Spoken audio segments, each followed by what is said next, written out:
Majestic गर्भ संस्कार द्वारा आयोजित इस 7 दिनों के सेशंस में आप सभी का फिर से एक बार हार्दिक स्वागत है।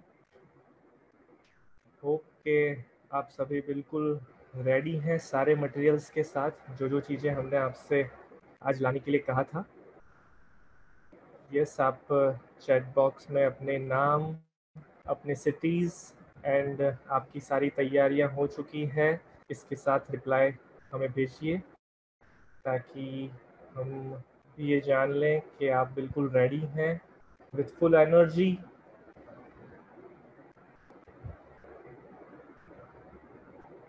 Thank you so much. सभी फ्रेंड्स के रिप्लाई आना शुरू हो चुका है। Great, very good, excellent excellent. आप सभी फुल्ली एक्टिव हैं। कल की ही बात करें, कल के सेगमेंट में हमने जो कंपटीशन अनाउंस किया था, ऑलमोस्ट 1100 से ज़्यादा रिप्लाई हमारे पास आए हैं। सो आप लोग बहुत एक्टिवली पार्टिसिपेशन कर रहे हैं फुल एनर्जी के साथ। इवन इतनी सारी डेकोरेटेड थालियाँ पूजा की हमें आज रिप्लाई में मिली है कि हम कंफ्यूजन में हो गए कि किसे सिलेक्ट करें और किसे यहाँ पर शो करें।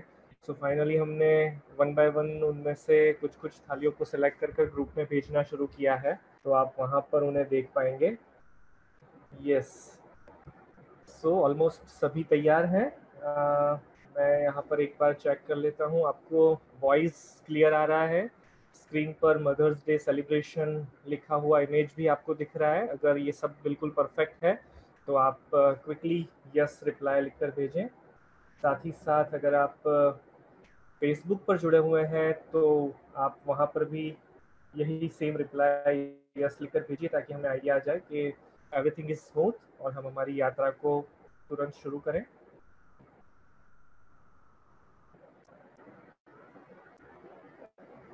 यस, मनाली जी का यस आ गया है, सयाली जी का आ गया है, जयश्री जी, जानकी जी। आज दो जानकी जी हमारे साथ, जानकी राणा जी एंड जानकी जोशी जी। ग्रेट। खुशी जी हैं, Snehal ji, Rita ji, Ami Sheth. Yes, great great great. बहुत एनर्जेटिक टीम है आज हमारे साथ। वापस एक और बार डे 3, और डे 3 का स्टार्टअप हम करते हैं छोटे से रिवीजन के साथ। तो वही हमारी परंपरा को हम दोहराएंगे। आपको हमने लास्ट 2 दिन में क्या क्या डिस्कशन किया था उसे रिवाइज करना है। क्विकली छोटे छोटे सेंटेंसेस, डायलॉग्स जो हमने डिस्कस किए थे, जिन्हें हमें याद रखा था, वही सब फटाफट क्विकली आप सभी तरफ से आने शुरू हो जाए। यस तरन जी, बिल्कुल राइट। राइट ब्रेन एक्सरसाइज हमने किया था कल के दिन, और आर्ट एंड क्राफ्ट, म्यूजिक, इस तरह की अलग अलग एक्टिविटीज़ के द्वारा हमने बच्चे के राइट ब्रेन को डेवलप करने की एक्टिविटी की थी और हम सभी ने बहुत एंजॉय किया था। हमारे काफ़ी सारे फ्रेंड्स ने कल बहुत प्यारे प्यारे गाने भी हमें सुनाए थे, भजन सुनाए थे। तो मुझे काफ़ी सारे फ्रेंड्स ने ये रिप्लाई भी भेजा था कि 12 साल बाद, 16 साल बाद, बहुत सालों बाद हमने ड्राइंग किया, पेपर में से कुछ बनाया। सो बहुत मज़ा आया। तो यस, इंस्ट्रूमेंट्स के नाम हमने याद किए थे और कुछ कुछ हमने खुद बजाने की भी कोशिश की थी। यस, चमची और कटोरी लेकर हम बच्चे बन गए थे कल। यस, इसके अलावा डिफरेंट स्टडीज रेफर किया था ऑन गर्भ संस्कार। यस, स्पेशली साइंटिफिक रिसर्चेज हमने डिफरेंट काइंड ऑफ कल स्टडी किए थे। बिल्कुल सही, आप याद कर रहे हैं, बिल्कुल perfect. 2.5 lakh neurons, 2.5 lakh neurons पर मिनट बनते हैं और सिनेप्सिस में इनका स्टोरेज होता है। यस, ये सबसे इम्पोर्टेंट बात हमने कल डिस्कस की थी, आप सभी को बहुत अच्छी तरीके से याद है। काफ़ी सारे फ्रेंड्स आज तीसरे दिन हमारे साथ जुड़े हैं, तो उनके लिए भी ये बहुत अच्छा रिवीजन हो जाएगा। सुधार बीज में होता है, वृक्ष में नहीं। यस चांदनी जी, बिल्कुल परफेक्ट याद किया आपने इस बात को। करण जी भी कह रहे हैं कि आलू को मैंगो नहीं बनाया जा सकता। अगर आलू को मैंगो बनाना है तो जब उसका बीज बोया था तभी हमें आलू की जगह आम का बीज बोना था। यस, स्नेहल जी कह रही हैं कि बीज के बारे में हमने डिस्कशन किया था। एग्जैक्टली इसी के साथ मनाली जी भी कह रही हैं कि हमने वोकल प्रैक्टिसेस की थी। यस, कल हमने different type of vocal practice की थी। There is no filter system in the mind as well. Yes exactly, बच्चा सब कुछ सुनता है, समझता है, अनुभव करता है। 80% ब्रेन जब माता के गर्भ में हो जाता है उस समय पर यहाँ पर कोई भी फिल्टर सिस्टम नहीं है, इसलिए माता को जागरूक रहना बहुत जरूरी है। माता जागरूक रहेगी तभी फिल्टर कर कर सही चीजों का चयन कर कर सही चीजों को देख पाएगी। बिल्कुल, स्नेहल जी भी याद कर रही हैं कि यस 80% ब्रेन माता के गर्भ में हो डेवलप हो जाता है बच्चे का। यस मनाली जी, आप भी बिल्कुल सही हैं। ग्रेट, तो ओवरऑल कल हमने इन सारी बातों को डिस्कस किया था और आज हम डिस्कस करने वाले हैं, यस अर्पिता जी ने सबसे इंपॉर्टेंट बात याद की, joyful positive virtuous lifestyle during pregnancy. Yes, ये सबसे इंपॉर्टेंट बात है, इसे हम कैसे भूल सकते हैं। प्रेग्नेंट लेडी को गर्भ संस्कार के परफेक्ट पालन के लिए अपनी लाइफस्टाइल को जॉयफुल पॉजिटिव एंड वर्चुअस बनाना है, राइट।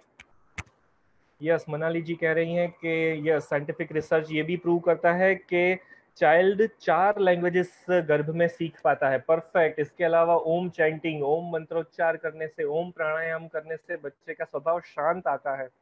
यस वेरी गुड, ये सारी चीजें हमने कल डिस्कस की थी और आप सभी ने बहुत सही तरह से सब कुछ अच्छे से याद रखा है।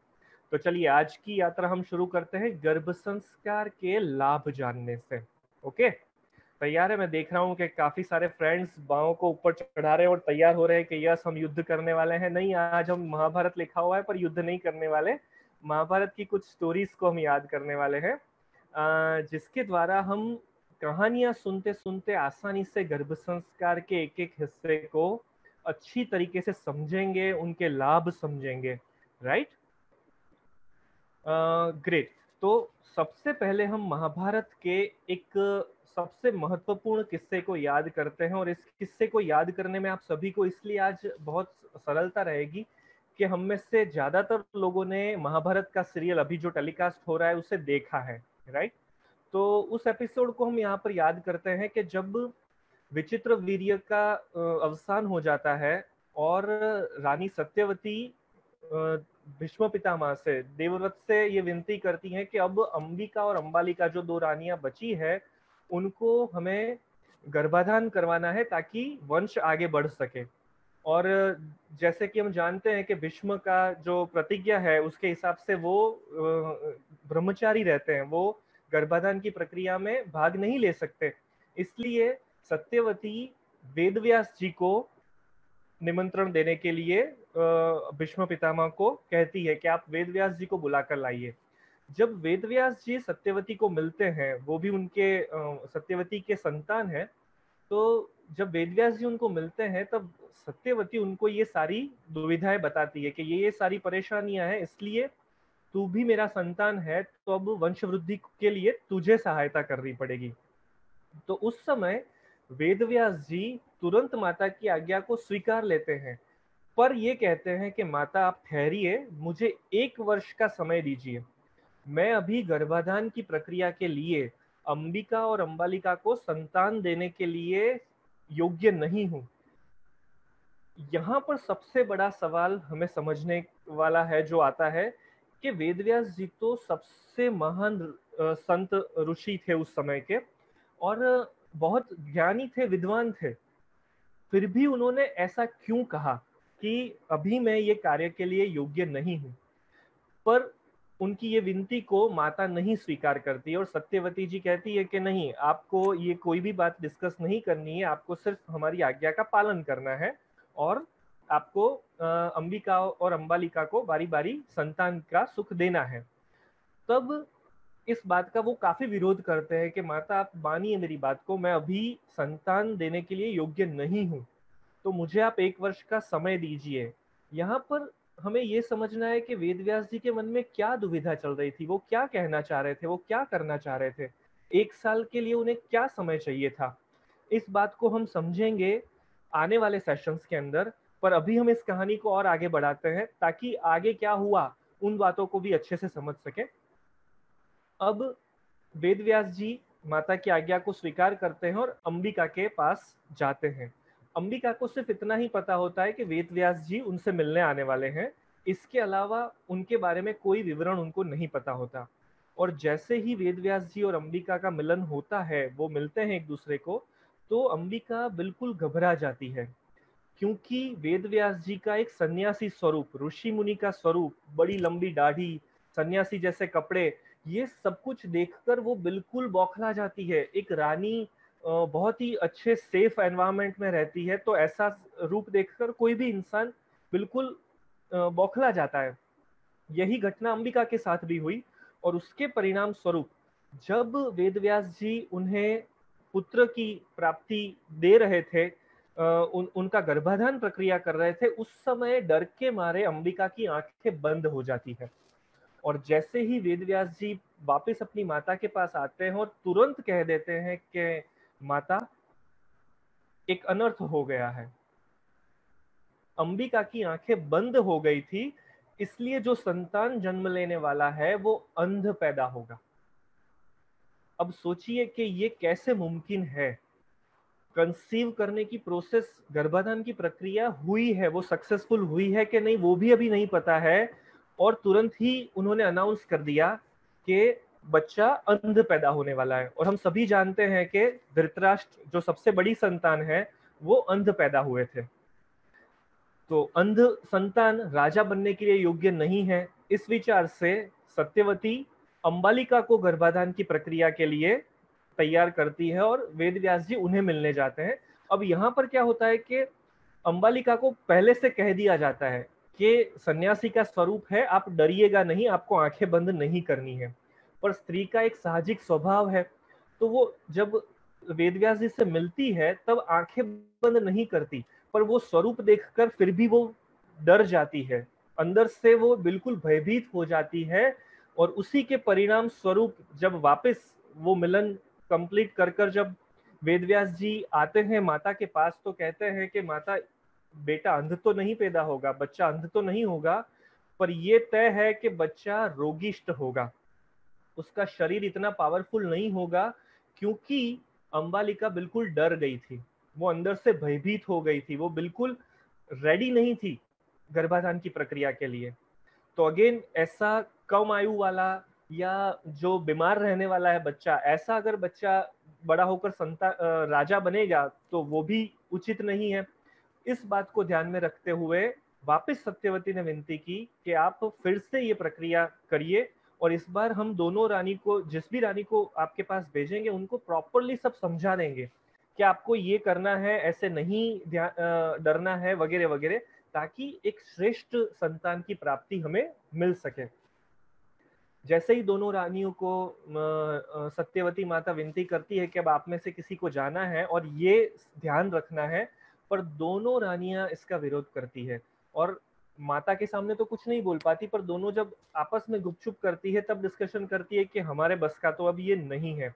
और हम जैसे कि जानते हैं, हमने महाभारत में देखा था कि अब ये वे क्या करती हैं कि एक दासी को भेजती हैं, और ये जो दासी थी वो गर्भ संस्कार के सिद्धांत को, इस पूरी प्रक्रिया को बहुत अच्छी तरीके से समझती थी। और इस वजह से इस दासी ने जब वेद व्यास जी के साथ मिलन किया तो बहुत नेचुरली, किसी भी प्रकार के बौखलाहट के बिना, डर के बिना, इस पूरी प्रक्रिया को बहुत अच्छी तरीके से, सहजता से एक्सेप्ट किया। और उसी का परिणाम आया कि विदुर जी जैसे बुद्धिशाली विद्वान संतान का जन्म हुआ। हम सब ये बहुत अच्छी तरीके से जानते हैं कि धृतराष्ट्र, पांडु और विदुर जी, तीनों भाइयों में सबसे विद्वान थे विदुर जी। यहाँ तक कहा जाता है कि आज भी विदुर जी की जो नीति है, उसके जो वाक्य हैं, उनके जो सेंटेंसेस हैं, उनके जो विचार हैं, वो आज भी पूरी दुनिया उसे समझकर उन विचारों को फॉलो करे तो एक सुखी और समृद्ध जीवन जी सकती है। इतनी परफेक्ट बात इस पूरी घटना में बनती है विदुर जी के जन्म के निमित्त पर। तो यहाँ पर सबसे इंपॉर्टेंट बात गर्भ संस्कार के लाभ में हमें समझनी है। सबसे पहली बात कि माता पिता की गर्भाधान प्रक्रिया के समय उनकी जो मानसिक अवस्था है, उसका भी होने वाली संतान पर बहुत इम्पैक्ट पड़ता है। इसीलिए कहा जाता है कि गर्भाधान की प्रक्रिया के समय माता पिता दोनों की अवस्था बिल्कुल स्वस्थ होना बहुत जरूरी है। उनके जो विचार हैं, उनकी जो समझ है, वो सब कुछ बच्चे के अंदर स्ट्रेट फॉरवर्डली इनकॉर्पोरेट होती है, राइट। तो इस तरह से गर्भाधान की प्रक्रिया में क्या बेनिफिट होता है, किस तरह से इसे हमें समझना है, वो बात हमने इस कहानी के द्वारा समझी। अब हम आगे बढ़ते हैं, एक और कहानी याद करते हैं, प्रहलाद और कयाधु की कहानी। आप सभी प्रहलाद की बात बहुत अच्छी तरीके से जानते हैं, राइट। फिर भी हम इस कहानी को आज थोड़ा विस्तार से डिस्कस करते हैं। जैसे कि हम जानते हैं कि हिरण्यकश्यपु एक बहुत बड़े राक्षस थे, और इन्होंने भगवान को तप कर कर इस तरह से प्रसन्न किया और अमरत्व का वरदान मांगा।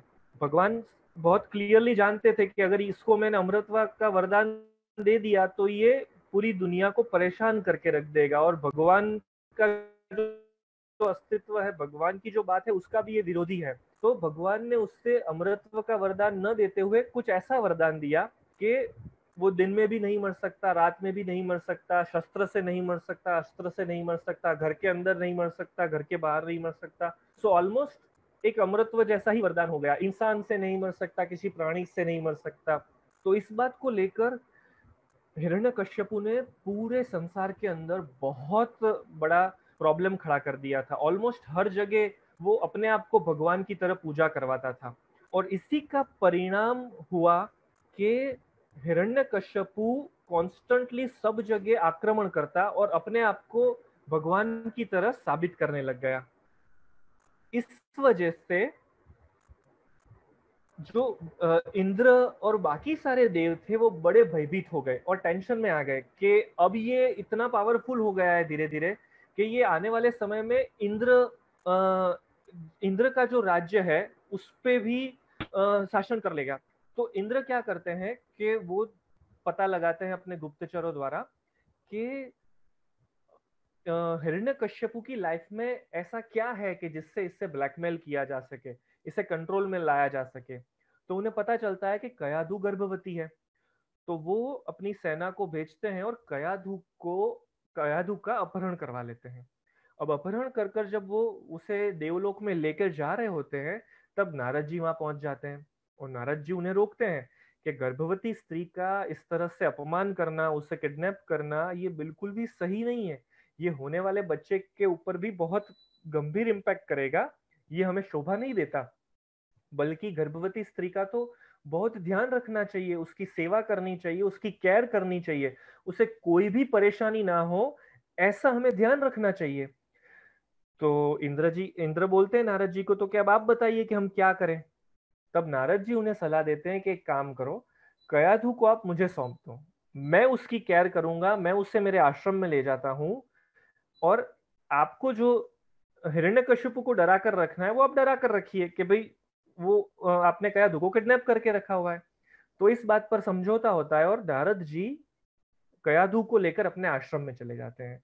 अब नारद जी तो एक महान संत थे, बहुत समझदार थे, बहुत ज्ञानी थे।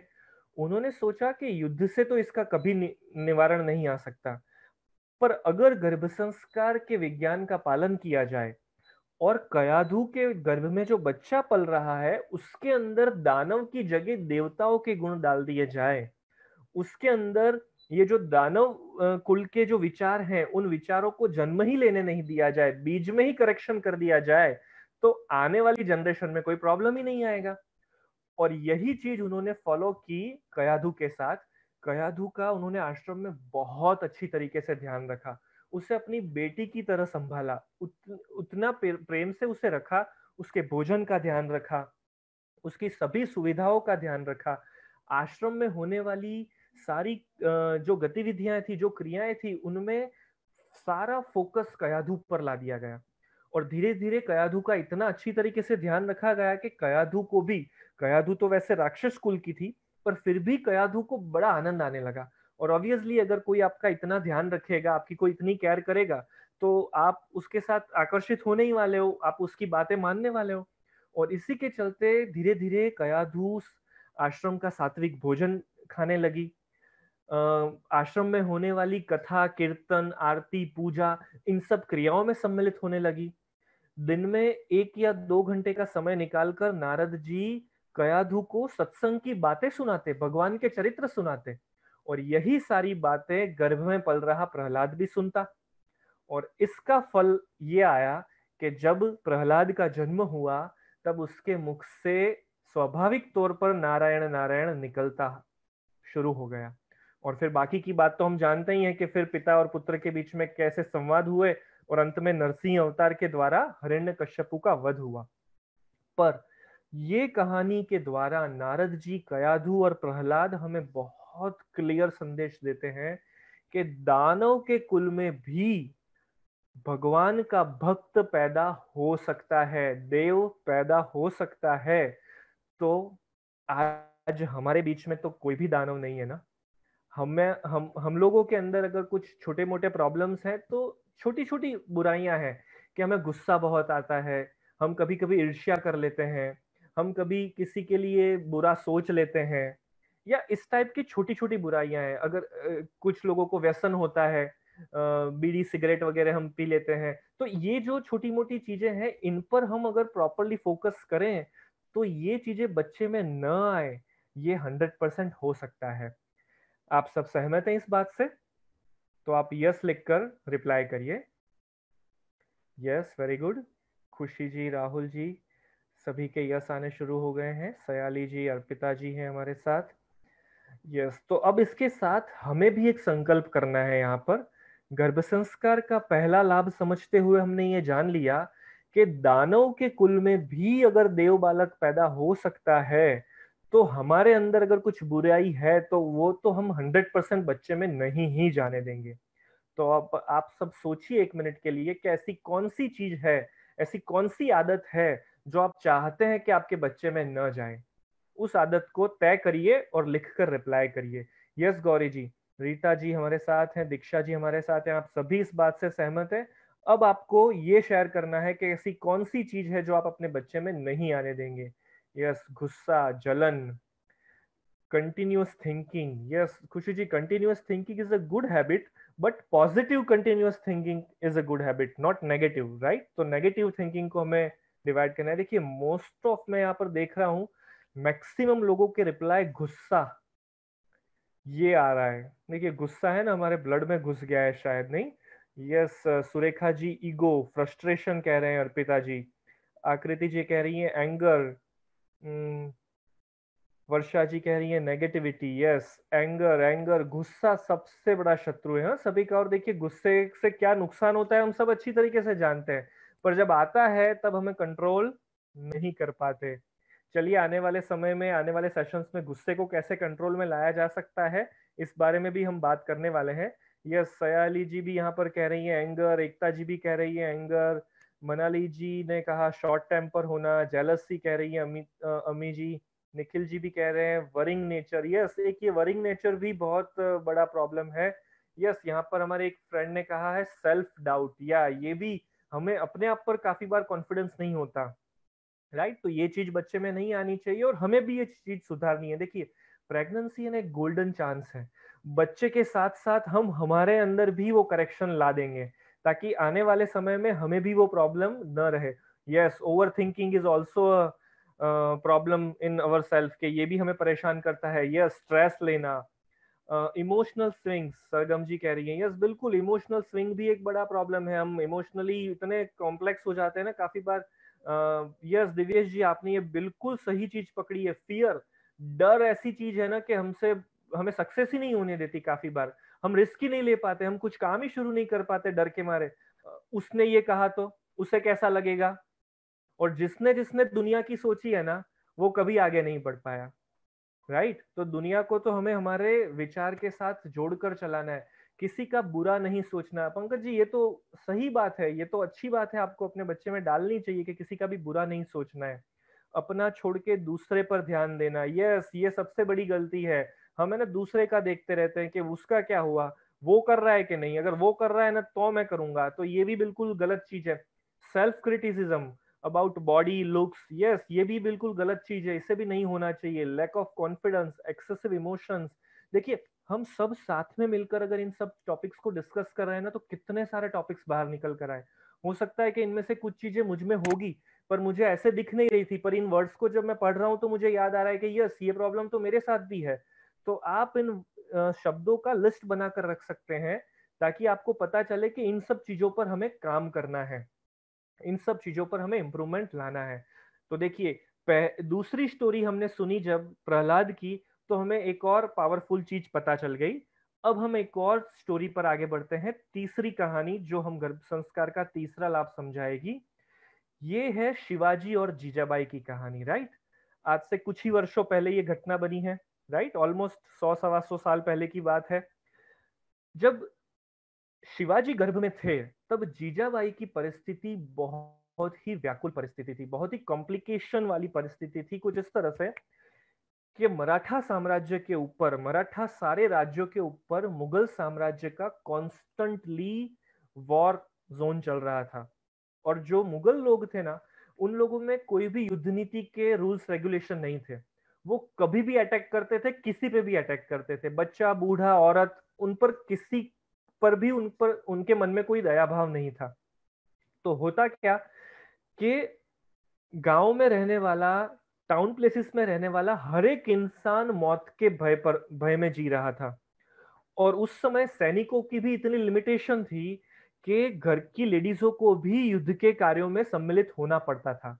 तो जीजाबाई की ऐसी सिचुएशन थी कि युद्ध के घायल जो सैनिक आते थे घायल होकर, उनकी मलम पट्टी करना, ये जीजाबाई की सेवा का एक हिस्सा था। युद्ध के जो हथियार थे उनकी घिसाई करना, तलवार बनाना, भाले बनाना, ये सारी चीजें उन्हें करनी पड़ती थी।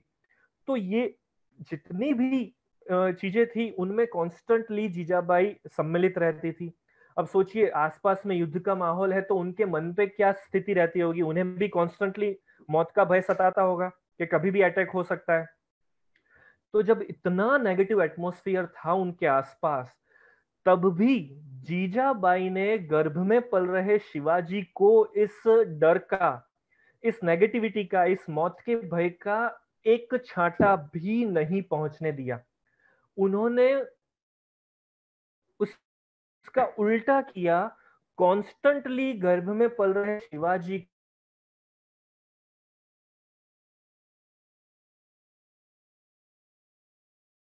को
यस, आप सभी को वॉइस आ रहा है।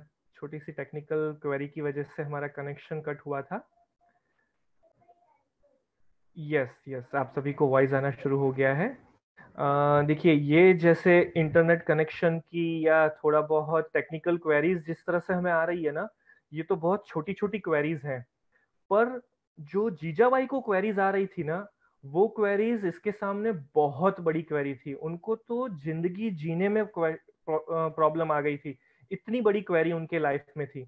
स्टिल जीजाबाई ने एक सेकंड के लिए भी शिवाजी को ये नेगेटिविटी नहीं पहुंचने दी।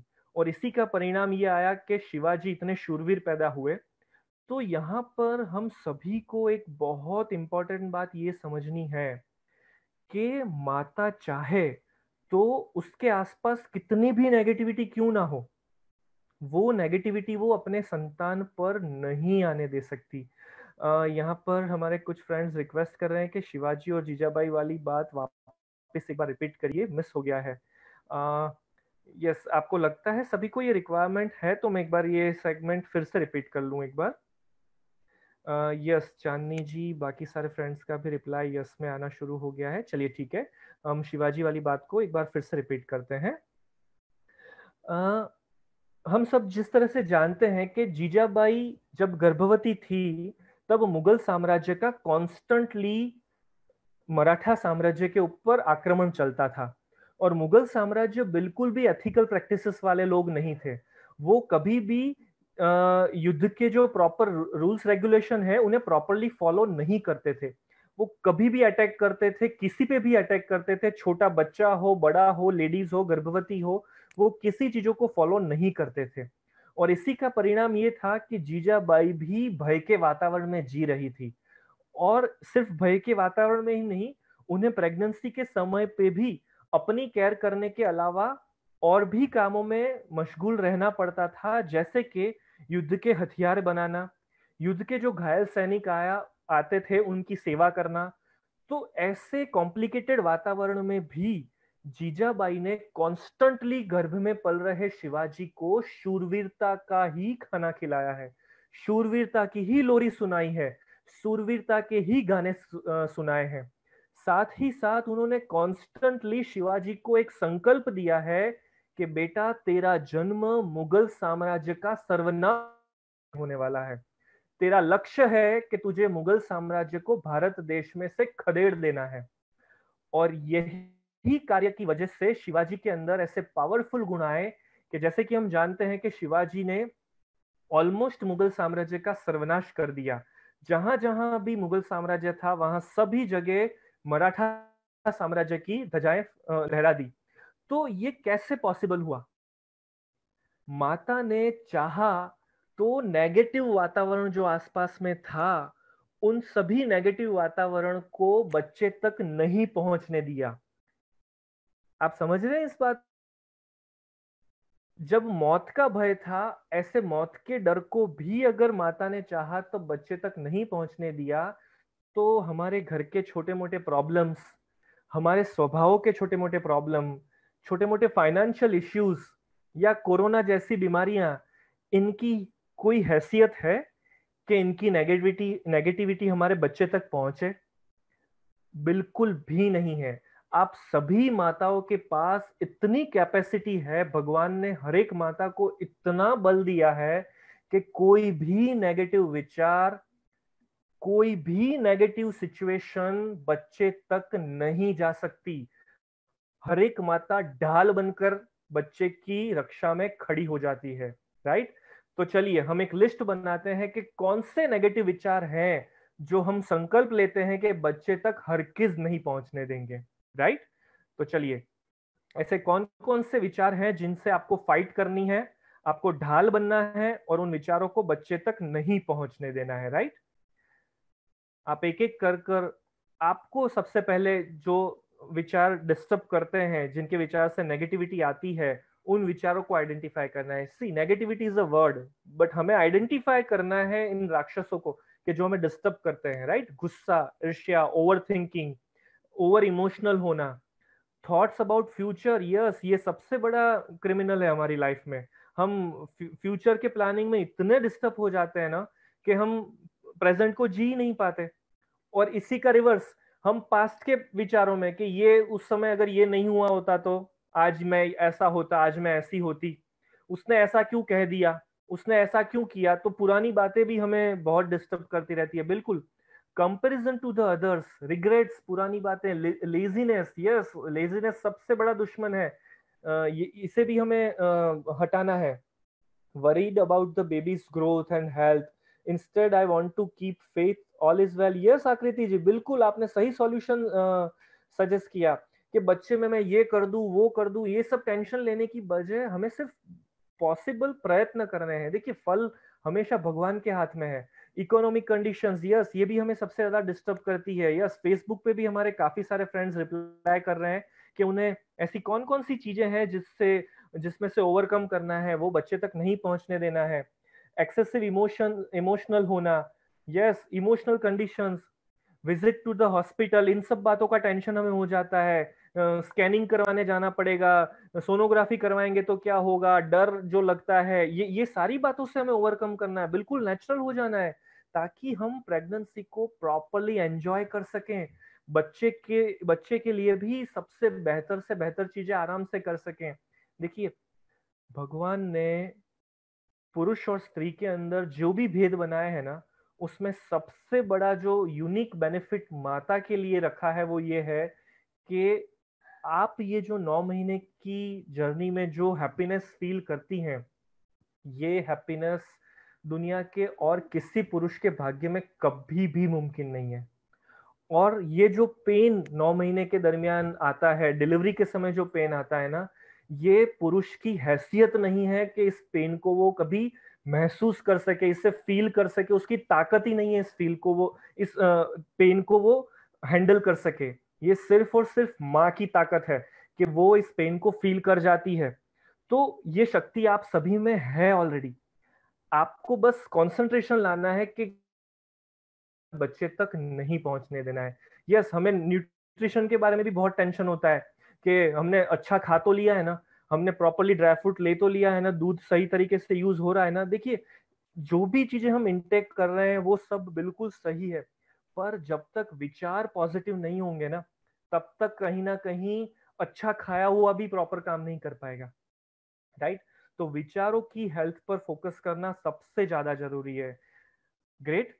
तो ओवरऑल हमें तीसरी जो स्टोरी हमने सुनी, इस पर से काफी सारा कंसेप्ट हमारे मन में क्लियर हुआ कि गर्भ संस्कार का ये सबसे ब्यूटीफुल फायदा है कि एक प्रॉपर लाइफस्टाइल के द्वारा, joyful, positive and virtuous lifestyle के द्वारा हम हमारे आसपास के नेगेटिव एनवायरनमेंट को बच्चे तक नहीं पहुंचने देंगे, राइट? यस, आप यहाँ पर एक और बहुत इंपॉर्टेंट बात आई है कि यस, ये एक और क्वेश्चन भी है, how will be the family environment for the child. देखिए, फैमिली एनवायरनमेंट के लिए सबसे ज्यादा इंपॉर्टेंट बात ये है कि गर्भ संस्कार का जो ये पूरा साइंस है, ये जो पूरी नॉलेज है, ये आपको परिवार के सभी सदस्यों के साथ शेयर करनी पड़ेगी। जब तक इस बात को इंटेंशनली, जितना आप अच्छी तरीके से समझते हैं, उतना ही अच्छी तरीके से आपके हस्बैंड, आपके सासू, आपके ससुर जी, घर में और भी जो सदस्य हैं, उन सभी को जब तक नहीं पता चलेगा, तब तक आपको एक पॉजिटिव एनवायरनमेंट क्रिएट करने में हेल्थीनेस नहीं मिलेगी। तो ये जो एक कल्चर है कि हम नॉर्मली प्रेगनेंसी को छुपा कर रखते हैं, या प्रेगनेंसी में आने वाली चीजों को नॉर्मली हम डिस्कस नहीं करते हैं, तो इस फियर में से हमें थोड़ा बाहर निकलना पड़ेगा। हमें बिल्कुल नेचुरल होना पड़ेगा। घर के सभी सदस्यों के लिए हमें प्रेगनेंसी को एक उत्सव बनाना है। प्रेग्नेंट लेडी के लिए भी घर का पूरा माहौल उत्सव की तरह होना चाहिए। और देखिए, फिर भी मैं आपको एक चीज 100% गारंटी के साथ कहता हूं, जितने भी एफर्ट्स हम कर लें सभी चीजों को नेचुरल बनाने के लिए, फिर भी अगर कोई प्रॉब्लम आता है, तो दुखी होकर रोने की जगह हमें जीजाबाई को याद करना है, और आने वाली सभी परेशानियों को हमें एक नेकलेस समझकर, एक हार समझकर गले में प्रेम से पहन लेना है, और उस चैलेंज को अपॉर्चुनिटी में कन्वर्ट करना है बच्चे के लिए। क्योंकि भगवान भी है ना, उन्हीं उसी इंसान की परीक्षा लेते हैं जिसके अंदर भगवान ने उस प्रॉब्लम को लड़ने के लिए ताकत रखी होती है। तो अगर आपके साथ ऐसी कोई प्रॉब्लम आ रही है, ऐसी कोई घटना बन रही है फैमिली में, आपके सराउंडिंग में, आपकी हेल्थ के साथ, के जिसकी वजह से आपको थोड़ा प्रॉब्लम आ रहा है, आप आसानी से उन चीजों को हैंडल नहीं कर पा रहे हैं, तो आपको एक ही विचार करना है कि भगवान ने आपको पसंद किया है, भगवान ने आपको इस परीक्षा के लिए पसंद किया है, भगवान ने आपको उस परीक्षा से लड़ने के लिए ऑलरेडी ताकत दे रखी है। आपको सिर्फ अपने आप पर विश्वास लाना है कि यस, आई एम कैपेबल, और मैं इस चैलेंज को हंसते हंसते लड़ूंगी, और इस चैलेंज को मेरे बच्चे पर इसका पॉजिटिव रिजल्ट लाकर दिखाऊंगी, राइट? तो इस स्पिरिट के साथ हमें आगे बढ़ना है। यहाँ पर करीना जी का भी एक सवाल है, how to stop outer environment to reach to the baby, how to practice this even if there is a negativity outside, how to stay positive inside. Yes Kareena ji, इसी के लिए हम पिछले 2 दिनों से और इन आने वाले 7 दिनों के सेशन में रोज आधा सेगमेंट ये डिस्कशन करते हैं और आधा सेगमेंट एक्टिविटीज करते हैं, राइट? तो जो प्रेगनेंसी की जो कांस्टेंट दिनचर्या है वो हमें यही एक्टिविटीज करवाने पर फोकस करती है कि जिससे हम इन नेगेटिव एनवायरनमेंट पर न जाएं। परसों के सेशन में, कल के सेशन में भी हम गर्भ संस्कार के लाभ ही कंटिन्यू करेंगे। उसके बाद के सेशंस में हम ये चीजें प्रॉपरली डिस्कस करने वाले हैं, एक एक एक्टिविटी को प्रॉपरली समझेंगे कि कैसे हम बाहर के एनवायरनमेंट से लड़ें और उससे हमारे तक ही ना पहुंचने दें। बच्चे तक पहुंचने की तो बात बहुत दूर की है, हम पर ही ना आए वो एनवायरनमेंट। ऐसी पावरफुल टेक्निक्स हम आने वाले सेशंस में डिस्कस करने वाले हैं। तो चलिए इसी के साथ हम चौथी स्टोरी आज की सुनते हैं। ये कहानी है अलर्क और मदालसा की।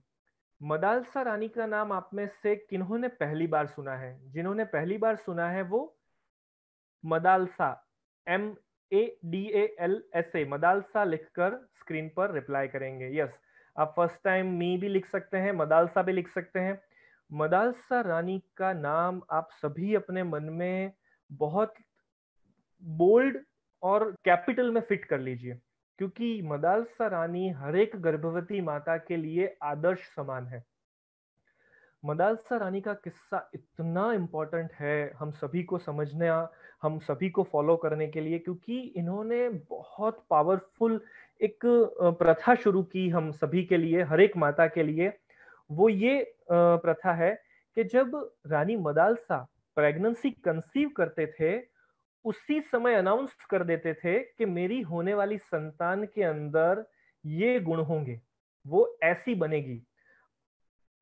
बड़े आश्चर्य की बात लग रही है ना, क्योंकि हम सब तो ये मानते हैं कि बच्चा जन्म लेगा, वो तो उसके गुण वगैरह तो सब भगवान के हाथ में है, भगवान जैसी संतान देगा वैसी हम एक्सेप्ट कर लेंगे।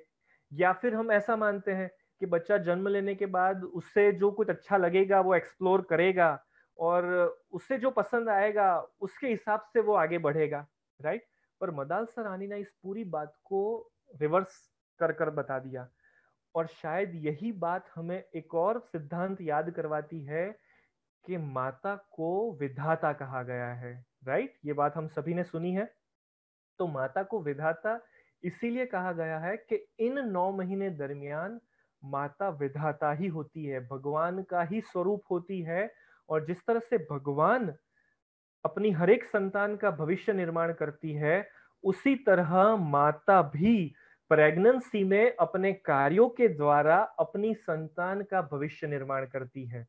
इसीलिए माता को विधाता कहा गया है। 9 महीने तक आपका कंट्रोल है, उसके बाद फिर भगवान अपना कंट्रोल अपने हाथ में ले लेते हैं, राइट?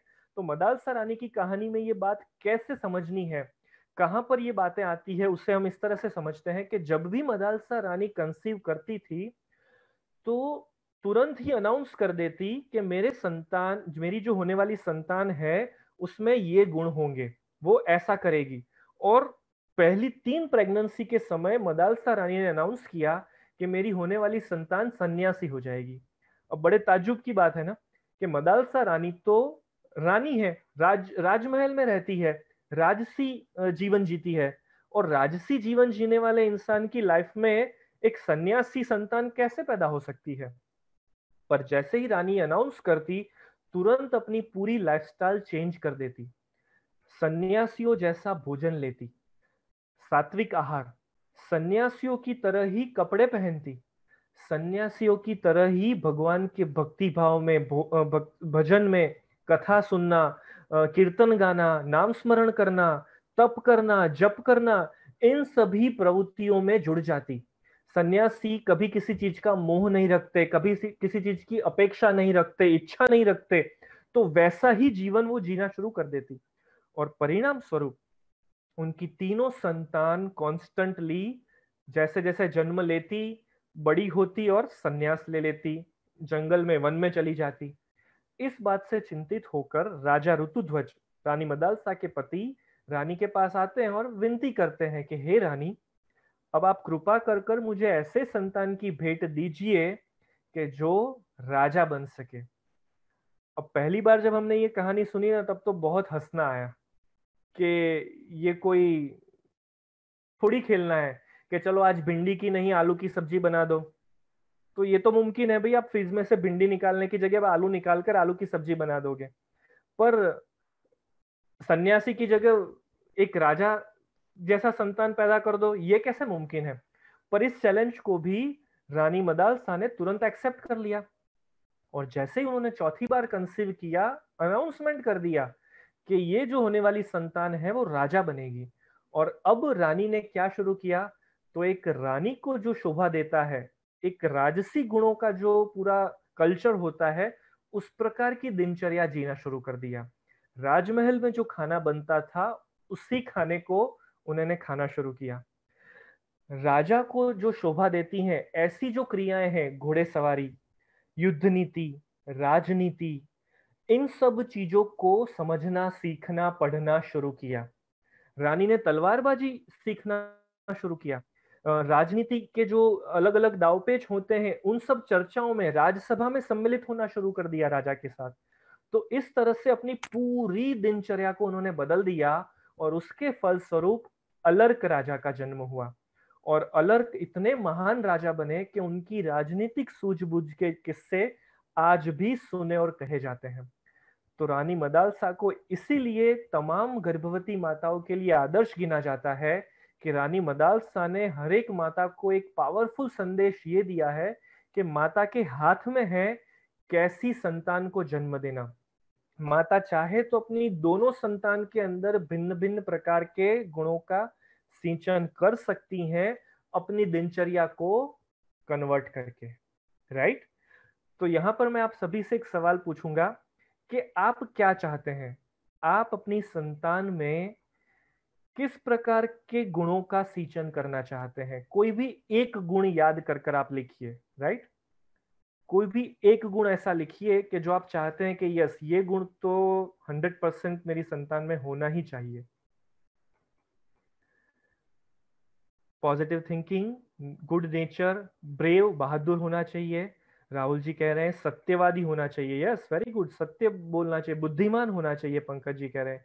तरन जी कह रही है इंडिपेंडेंट होना चाहिए, यस ये बहुत जरूरी है। जानकी जी कह रही हैं मेहनती होना चाहिए। मोनाली जी कह रही है मोरल वैल्यूज उसके अंदर अच्छी होनी चाहिए।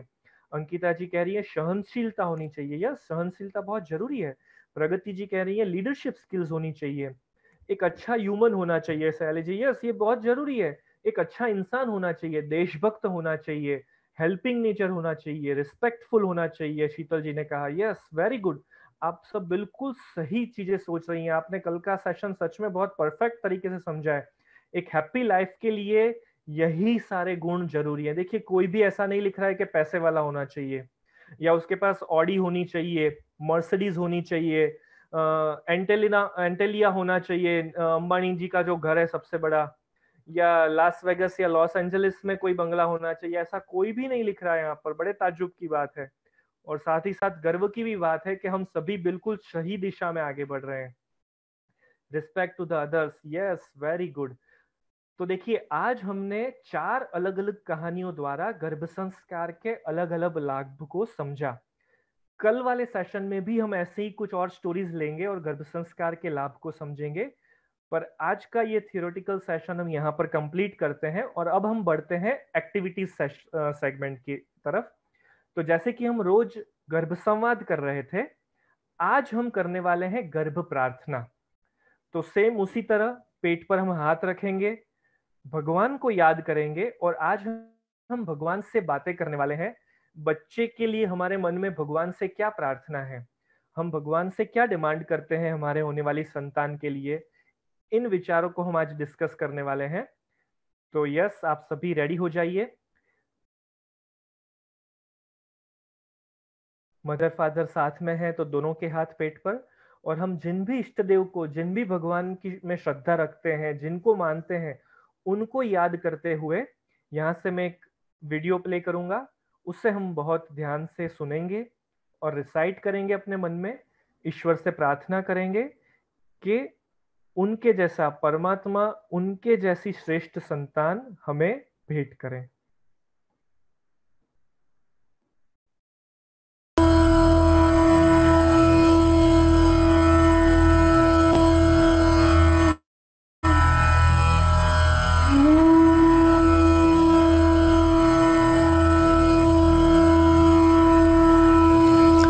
गर्भ प्रार्थना। आत्मा का भोजन है। प्रार्थना करने से पहले मन को शांत करें। पति पत्नी साथ में मिलकर ही प्रार्थना करें। जिन इष्ट देव को पूजते हैं उनका आह्वान कर सकते हैं। प्रार्थना के साथ श्लोक, स्तुति, मंत्र जाप वगैरह भी कर सकते हैं। हे परमात्मा, हे परम दयालु, हे समस्त ब्रह्मांड के सर्जक,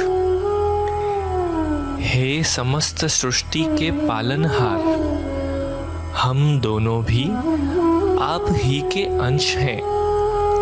प्रभु, आज हम दोनों करबद्ध होकर आपके समक्ष प्रार्थना कर रहे हैं। आपकी कृपा से हमारा मिलन इस पूरी सृष्टि को दिव्य तेज से भर दे।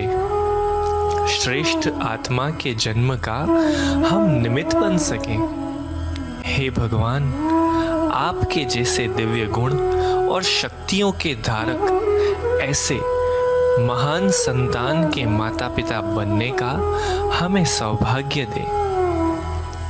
यही आपके चरणों में हमारी प्रार्थना है।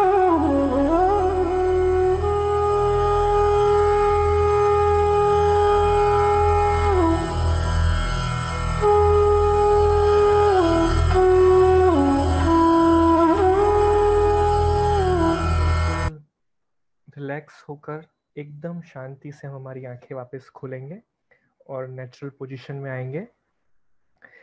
कैसा रहा आपका एक्सपीरियंस? आप चैट बॉक्स में रिप्लाई कर शेयर कर सकते हैं।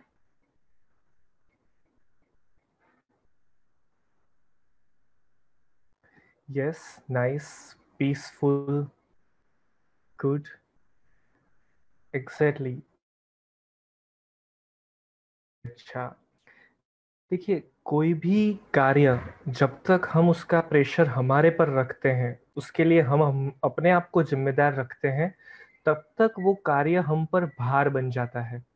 और जैसे ही हम उस कार्य का पूरा भार भगवान पर शिफ्ट कर देते हैं, हम उस कार्य में बहुत रिलैक्स हो जाते हैं, बहुत पॉजिटिव फीलिंग आती है, मन से शांति मिलती है। जो कि सब आप लोगों ने बताया ना कि हमें ये प्रॉब्लम रहता है कि किस तरह हमें टेंशन रहता है कि सब सही हो रहा है कि नहीं बच्चे के लिए। टेंशन वाला जो माहौल रहता है, वो सारी चीजें बहुत रिलैक्स फील होती है जब हम हमारे कर्म का सारा बर्डन भगवान पर डाल देते हैं। देखिए, भगवान बहुत कैपेबल है।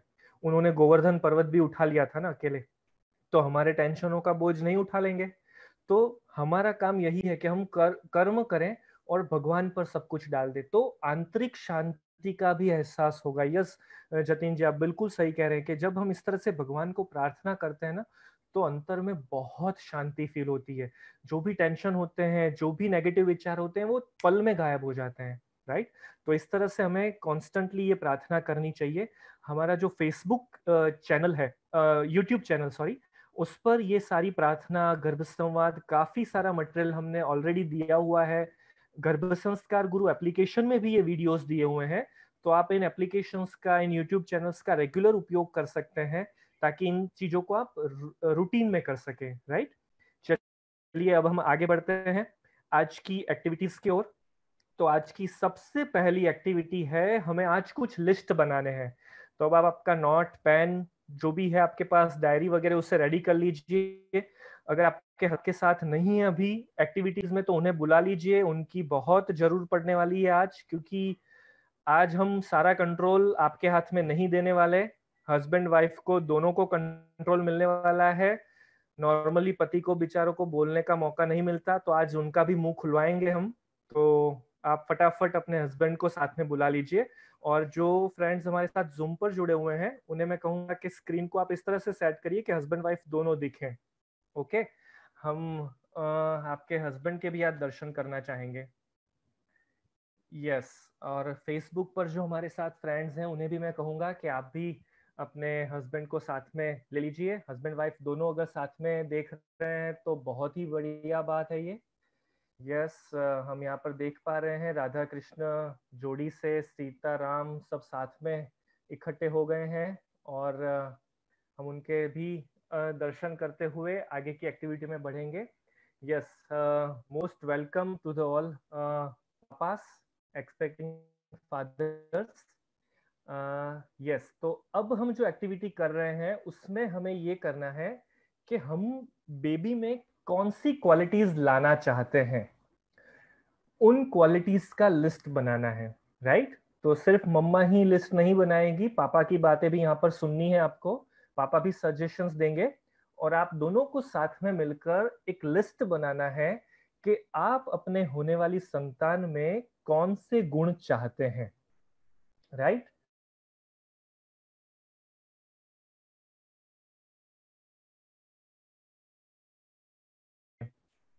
यस, आपका समय शुरू होता है अब। हम आपको 2 मिनट का समय देंगे। आपको बच्चे में कैसे कैसे गुण चाहिए? वो स्मार्ट होना चाहिए, सुंदर दिखना चाहिए, समझदार होना चाहिए, शांत होना चाहिए, गुस्सा नहीं होना चाहिए, जो भी आपके मन में है, जो भी विचार है आपके दिमाग में कि ये क्वालिटीज मैं बच्चे में चाहती हूँ, चाहता हूँ, उन सभी क्वालिटीज को आप लिस्ट आउट कर।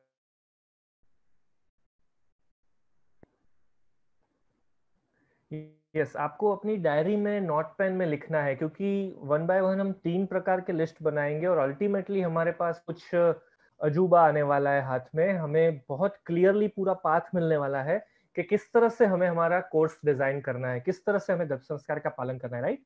तो आप अपनी डायरी में लिखते जाइए कि कौन कौन से गुण आप अपने संतान में लाना चाहते हैं।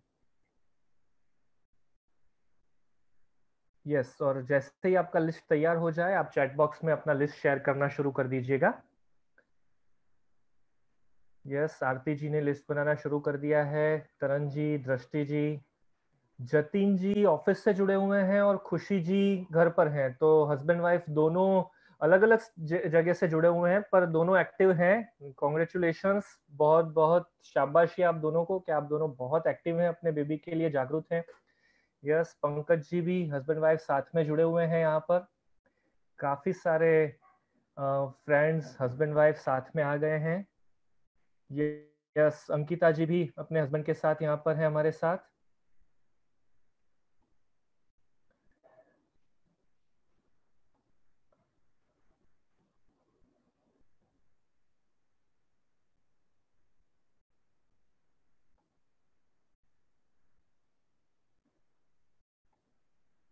वेरी गुड, काफी सारे फ्रेंड्स के लिस्ट आना शुरू हो गया है।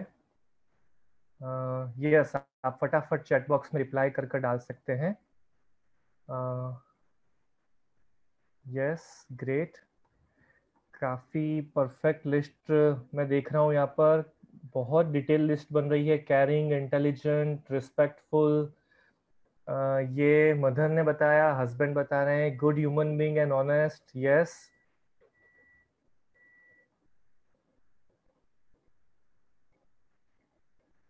Very good, very good. काफी सारे अच्छे अच्छे लिस्ट बनकर आ रहे हैं। Sharp minded, creative and different thinker.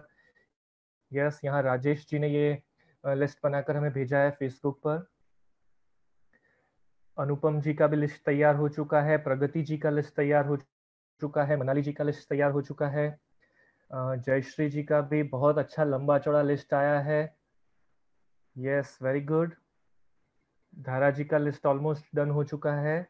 Great great great, very good. चलिए अब थोड़ा और आगे बढ़ते हैं। दूसरा लिस्ट आपको बनाना है जिसमें मम्मा और पापा की जो पॉजिटिव क्वालिटीज है, मम्मी और पापा में जो बेस्ट क्वालिटीज है, पॉजिटिव क्वालिटीज हैं, वो आपको लिखनी है।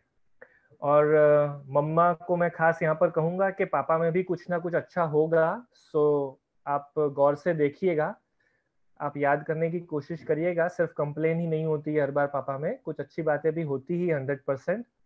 तो यस, आप दोनों का कंपेरेटिवली लिस्ट नहीं बनाना है, आपको दोनों का मिक्स लिस्ट बनाना है। तो जो पहले आप मदर के अच्छे गुण लिख दीजिए, और फिर नीचे पापा के अच्छे गुण लिख दीजिए। राइट? और आप जब चैट बॉक्स में हमें रिप्लाई करें, तब आप हमें बाइफिकेशन कर कर लिखिए रिप्लाई में कि मदर में ये अच्छे गुण हैं और पापा में ये अच्छे गुण हैं। ओके, आकृति जी ने फटाफट लिस्ट बना दिया है। सुरेखा जी का भी लिस्ट ऑलमोस्ट रेडी हो चुका है। Yes, very good. मैं एक बार फिर से रिपीट करता हूं, मम्मा और पापा के अच्छे अच्छे गुणों की यादी बनानी है जो ऑलरेडी आप में है, और आप ये यादी दोनों के बाइफर्केशन के साथ बनाइए कि ये मम्मा की अच्छे अच्छे गुण हैं और ये पापा के अच्छे अच्छे गुण हैं, राइट। यस, पंकज जी का लिस्ट ऑलमोस्ट तैयार हो चुका है। वे कह रहे हैं कि उनके वाइफ सॉफ्ट साइलेंस रहते हैं, बिल्कुल काम कूल है, कोऑपरेटिव है। इधर एक और लिस्ट तैयार कर आया है। ये हस्बैंड कह रहे हैं कि इनके जो वाइफ हैं, होने वाली जो मदर है, वो बिल्कुल काम एंड कूल है, पर उन्हें जीजाबाई जैसी बहादुर भी हैं। Yes, very good. ऐसे अच्छे अच्छे गुण हम सभी में छुपे हुए हैं। देखिए, हम सबके अंदर कुछ ना कुछ अच्छाइयाँ हैं, पर होता है कि काफी बार ऐसा होता है कि हम सेल्फ एनालाइज नहीं करते, हम अपने आप को देखते ही नहीं है। हम बाहर सब कुछ देखते हैं पर अंदर नहीं देखते, राइट।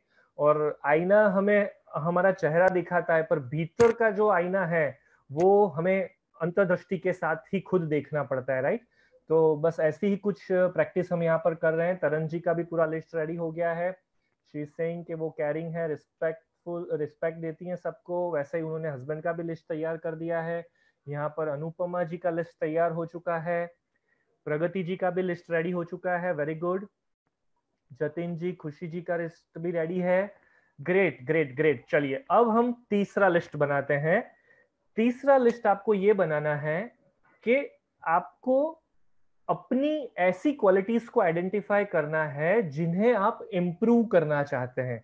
देखिए, हम इसे नेगेटिव क्वालिटी शब्द यूज नहीं कर रहे, क्योंकि कोई भी चीज नेगेटिव नहीं होती है। हर एक चीज में इंप्रूवमेंट का स्पेस होता है, बस हमें उससे आइडेंटिफाई करना है कि ये ऐसी जगह है जहां पर मुझे करेक्शन की रिक्वायरमेंट है, मुझे इंप्रूवमेंट करना है। इंप्रूवमेंट 100% पॉसिबल है, राइट। इम्पॉसिबल वर्ड के अंदर भी आई एम पॉसिबल छुपा हुआ है। तो इम्पॉसिबल कुछ भी नहीं है। कितनी भी खराब में खराब आदत हो, वो चेंज की जा सकती है। बस उसका सबसे पहला स्टेप है, उससे आइडेंटिफाई करो कि मुझे ये आदत सुधारनी है। तो यहाँ पर अब हम ऐसी चीजों का लिस्ट बनाना शुरू करते हैं, ऐसी आदतों का लिस्ट बनाना शुरू करते हैं कि जहां पर हमें लगता है कि हमें ये इम्प्रूव करना है। मदर और फादर दोनों सेपरेट लिस्ट बनाएंगे अपना अपना, कि ये मदर की चीजें हैं जो इम्प्रूव करने लायक है, और ये फादर की चीजें हैं, फादर की हैबिट्स हैं जिन्हें इम्प्रूव करना है। यस, ये थोड़ा सा चैलेंजिंग है, इसलिए आपको थोड़ा ऑनेस्ट होना पड़ेगा। अपने आप के साथ आपको चिटिंग नहीं करनी है, आपको अपने आप के साथ ऑनेस्ट बनना पड़ेगा, तभी आप इस लिस्ट को जेन्युइन बना पाएंगे।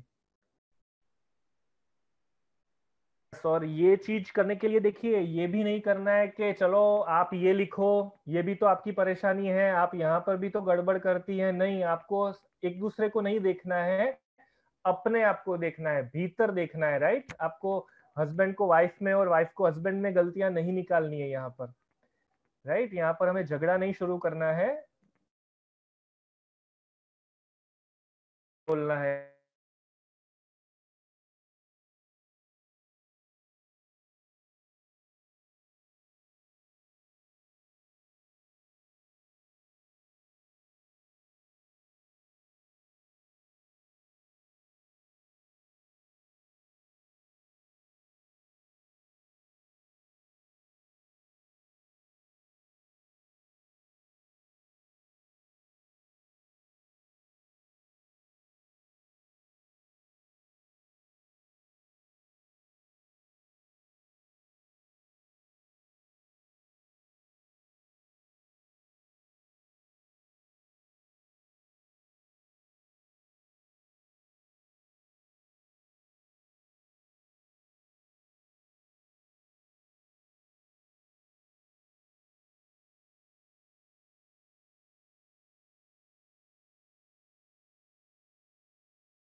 यस, यहाँ पर अक्षिता जी का भी लिस्ट हमारे पास रेडी होकर आ चुका है कि she is saying I am super fast but concentration level is poor. Yes, तो इसके ऊपर हमें वर्क करना है। कौन सी चीजों पर कैसे कैसे वर्क किया जा सकता है, इस बारे में हम आने वाले सेशंस में डिस्कस करने वाले हैं। तो आज हम इस लिस्ट को एक बार रेडी कर लेते हैं ताकि हम बहुत अच्छी तरीके से फोकस कर सके कि हमें कहाँ कहाँ पर काम करना है। राइट, चलिए देख रहे हैं हम यहाँ पर कि ऑलमोस्ट सभी का लिस्ट तैयार हो चुका है। राइट, अगर आपका लिस्ट रेडी हो चुका है तो आप यस लग कर रिप्लाई करिए, कि अब हम इस लिस्ट को किस तरह से हेल्प उस जी में कोई सवाल है तो आप चैट बॉक्स में लिखकर भेजिए ताकि हम उस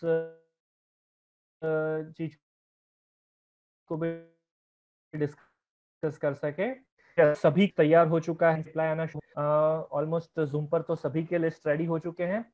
अब हमें क्या करना है, जो सबसे पहला लिस्ट था आप डिसाइड की थी, उसके साथ इम्प्रूवाइज फोकस किया है। इन दोनों लिस्ट को पहले लिस्ट के साथ कंपेयर करिए, कॉमन क्या है और अनकॉमन क्या है उससे आइडेंटिफाई करने की कोशिश करिए।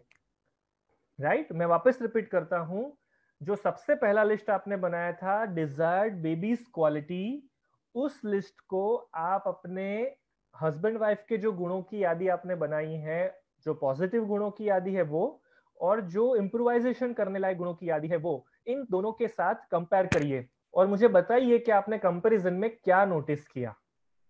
ये कंपैरिजन आपको क्या समझा रहा है, ये कुछ इशारा कर रहा है, ये कुछ थॉट आपके मन में ला रहा है ये कंपैरिजन।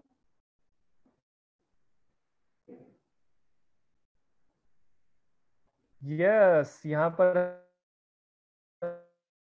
हमारे एक फ्रेंड कह रहे हैं, मैं चाहूंगा कि आप अपना नाम यहाँ पर रीनेम कीजिए ताकि मैं आपको अच्छे से जान सकूं। गैलेक्सी, आपने यहाँ पर गैलेक्सी कह के तो नहीं बुला सकता ना। यहाँ पर हमारे काफी सारे फ्रेंड्स कह रहे हैं कि ये टोटल ऑपोजिट है, जो हमें चाहिए वो हमें है ही नहीं, कुछ कुछ मैच हो रहा है, बाकी काफी सारी चीजें ऑपोजिट आ रही है। Yes yes, doctor Piyush ji ने बिल्कुल सही चीज बताई कि ये बिल्कुल ऑपोजिट आ रहा है लिस्ट। काफी सारी चीजें मैच नहीं हो रही है। यस, राहुल जी कह रही है कि हाफ मैच हाफ अनमैच आधा मैच हो रहा है, आधा मैच नहीं हो पा रहा है। यस, तो ये लिस्ट हमने इसीलिए बनवाया आपसे, ताकि आपको पता चले कि हमारी जो अपेक्षा है वो बहुत ज्यादा तो नहीं हो गई है ना।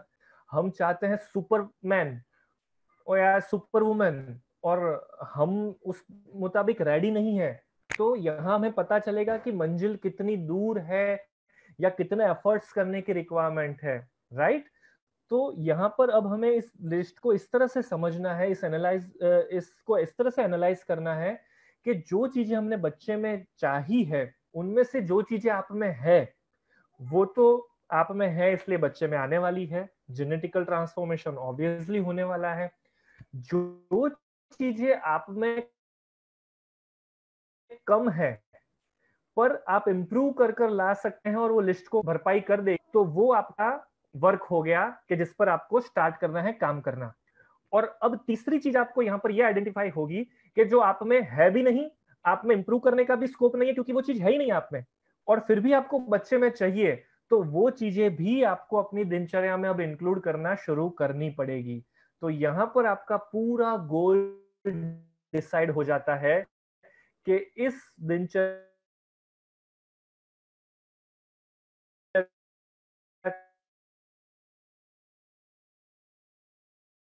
को हमें किस तरह से डिजाइन करना है, किन ऐसी कौन सी चीजें आपने आइडेंटिफाई की कि जो आपको बच्चे में लानी है, पर आपको उस पर सबसे ज्यादा एफर्ट्स करने पड़ेंगे। यस शीतल जी, बिल्कुल, सबसे पहले हमें अपने आप को इम्प्रूव करना पड़ेगा। हमारे अंदर जो चीजें कम है, हमारी कमियों को सुधारना पड़ेगा। और देखिए, कमियों को जानेंगे तो सुधर पाएगी। चेंज इज ऑलवेज पॉसिबल, ऐसा कहा जाता है।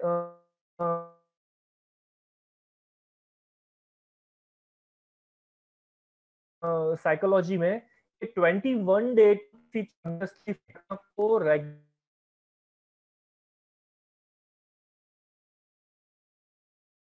दोहराएं तो वो चीज हैबिट बन जाती है। तो अगर आप किसी नहीं है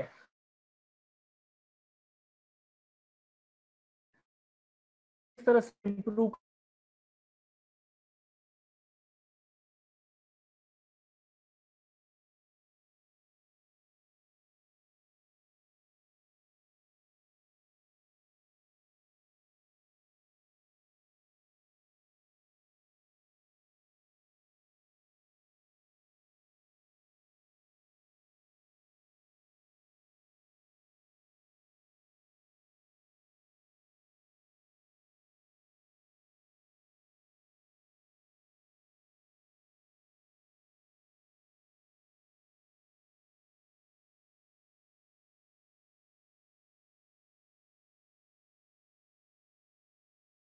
yes I am back.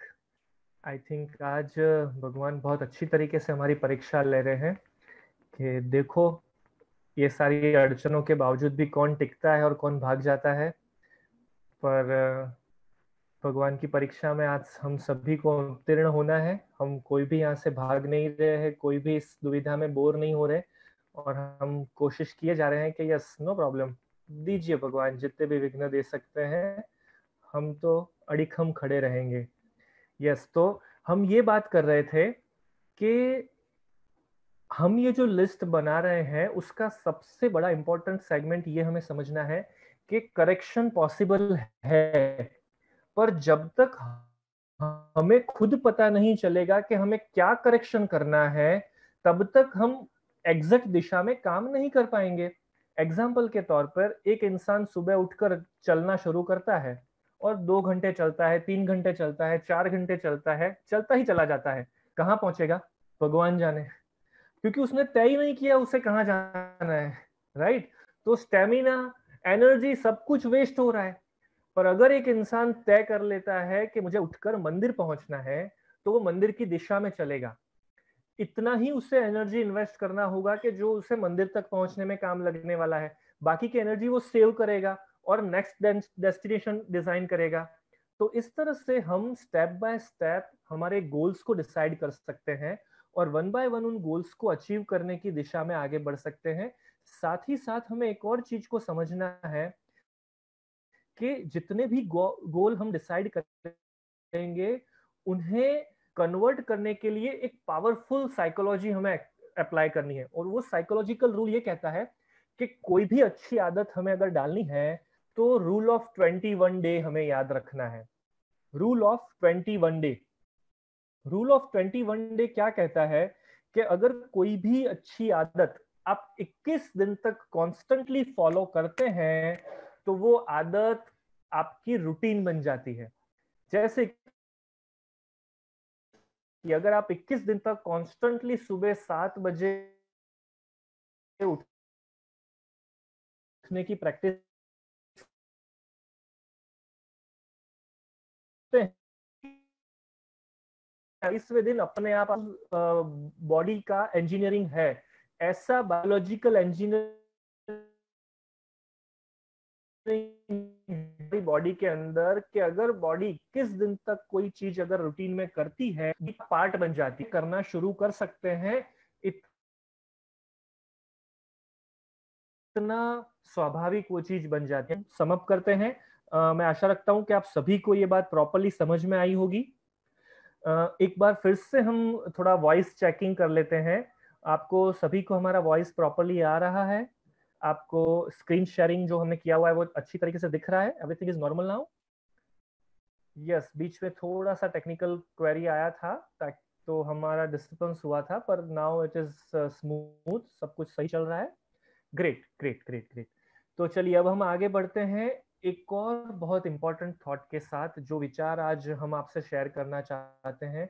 Majestic गर्भ संस्कार टीम का जो विचार है कि गर्भ संस्कार का विचार दुनिया के हर एक इंसान तक पहुंचना चाहिए। हमारा ये संकल्प है कि आने वाले वाले कुछ वर्षों में ये विचार इतना तेजी से लोगों तक पहुंचे कि पूरी दुनिया गर्भ संस्कार के पालन द्वारा ही बच्चे को जन्म दे। और इस विचार को ध्यान में रखते हुए हमने अलग अलग प्रकार के कैंपेन्स लॉन्च किए हैं। उसमें से एक कैंपेन में आज आप सभी के साथ लॉन्च शेयर कर रहा हूं, कैंपेन हैप्पी गर्भ संस्कार। ये कैंपेन में हमारा क्या विचार है कि नॉर्मली जब भी प्रेगनेंसी की बात आती है ना, तो प्रेगनेंसी को लेकर एक शर्म, एक संकोच वाली फीलिंग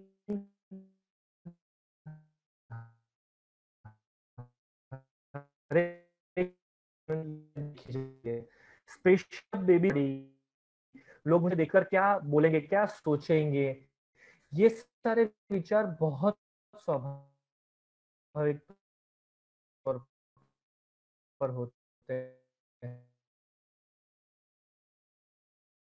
और दूसरी भी परेशानी है,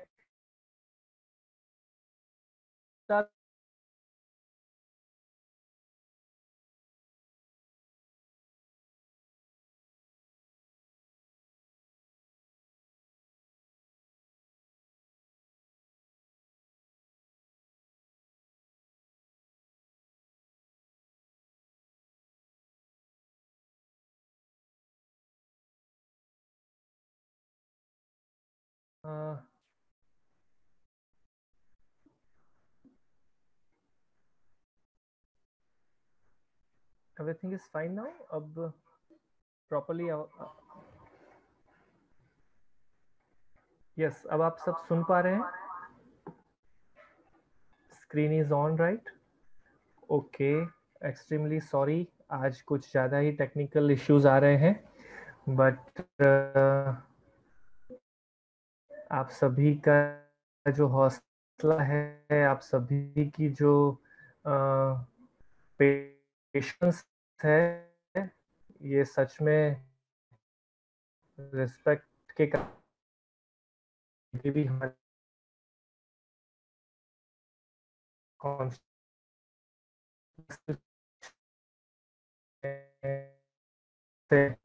करीना जी, हम जो गर्भ संस्कार के सब्जेक्ट पर हम इस तरह से कुछ एक कॉन्सेप्ट को चलाते हैं, इस विचार को हम इस तरह से पढ़ते हैं, जय जिनेन्द्र, जो भी हम हेलो हाउ आर यू, ये सारी बातें करते हैं, तो इन सब चीजों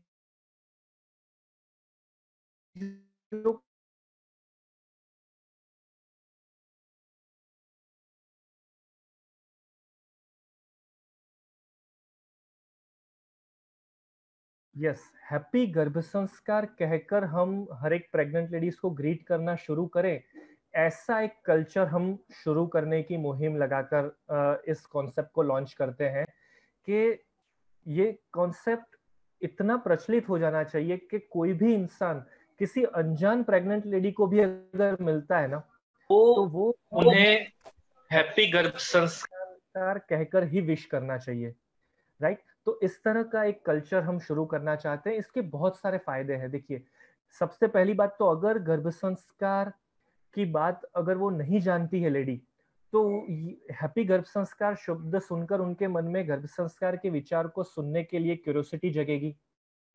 अगर वो गर्भ संस्कार की बात जानती है, तो उनके मन में एक पावरफुल कैपेसिटी जनरेट होगी, रिकॉल होगा कि यस, मुझे गर्भ संस्कार फॉलो करना है। और गर्भ संस्कार हैप्पीनेस का ही प्रतीक है, तो हैप्पीनेस का ये भाव उनके मन में वापस रिकॉल होगा। तो इस कॉन्सेप्ट की प्रैक्टिस हम किस तरह से कर सकते हैं? तो आप अभी प्रेगनेंसी के दरमियान अपने घर में एक कल्चर शुरू करिए कि जब भी प्रेग्नेंट लेडीज को कोई भी मिलता है, सुबह उठने के समय, खाना खाने के वक्त, हस्बैंड का ऑफिस से फोन आता है आपके पास, तब भी आप दोनों आपस में एक दूसरे को हैप्पी गर्भ संस्कार करके विश करिए। आप जय श्री कृष्ण, गुड मॉर्निंग, जो भी बोलते हैं वो तो आप बोलिए, उसमें कोई परेशानी नहीं है। पर साथ ही साथ फोन उठाते वक्त या फोन रखते वक्त, घर से बाहर निकलते वक्त या घर में वापस आते वक्त, पहली बार दिन में सुबह जब मिलते हैं एक दूसरे को, उस समय जब भी ग्रीट करने का चांस मिले, हैप्पी गर्भ संस्कार आपके वर्ड्स में इंक्लूड होना ही चाहिए। तो ये प्रैक्टिस आपको एक पावरफुल हथियार बन जाएगा आपको आपका ग्रीटिंग एक वर्ड बन जाएगा रेगुलर बेसिस पर, कि ताकि आप आसानी से इस चीज का प्रैक्टिस कर सके। इवन अगर आप अपने डॉक्टर्स को मिलने जाते हैं तब भी आप डॉक्टर को कहते हैं हाय डॉक्टर, हेलो डॉक्टर, तो उस समय भी डॉक्टर को आप साथ में हैप्पी गर्भ संस्कार विश करिए, ताकि डॉक्टर को भी ये बात पता चले। क्योंकि डॉक्टर को अगर ये बात पता चलेगी, गायनेक डॉक्टर्स को जितनी ज्यादा ये बात पता चलेगी, तो वो आपके अलावा जितने भी पेशेंट वहां पर आ रहे हैं उन सभी को भी वो हैप्पी गर्भ संस्कार ग्रीट करना शुरू कर देंगे। आप एक अच्छा हैप्पी गर्भ संस्कार का डेकोरेटेड कार्ड बनाकर ले जाइए, डॉक्टर को गिफ्ट करिए, डॉक्टर को कहिए ये आप आपके हॉस्पिटल नोटिस दी, ताकि आने भी तो उनके सब्जेक्ट को लेकर क्यूरियोसिटी। आज आपको ये प्रैक्टिस अभी से शुरू करनी है।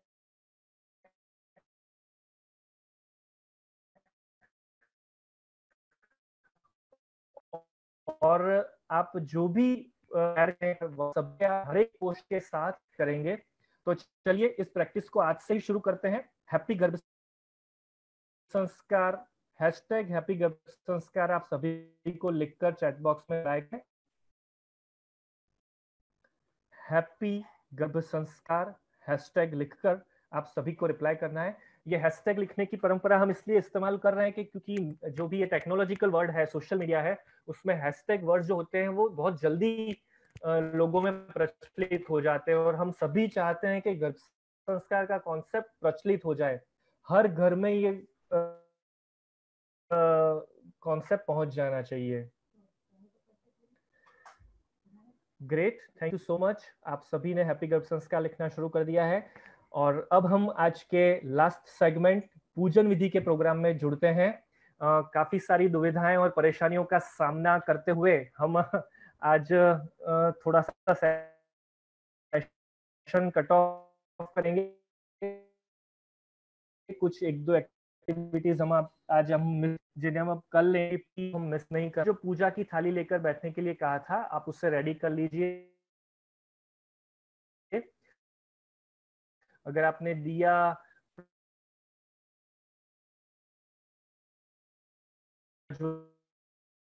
करनवती वगैरह आपने कुछ लिया है तो उससे भी आप कर लीजिए। हम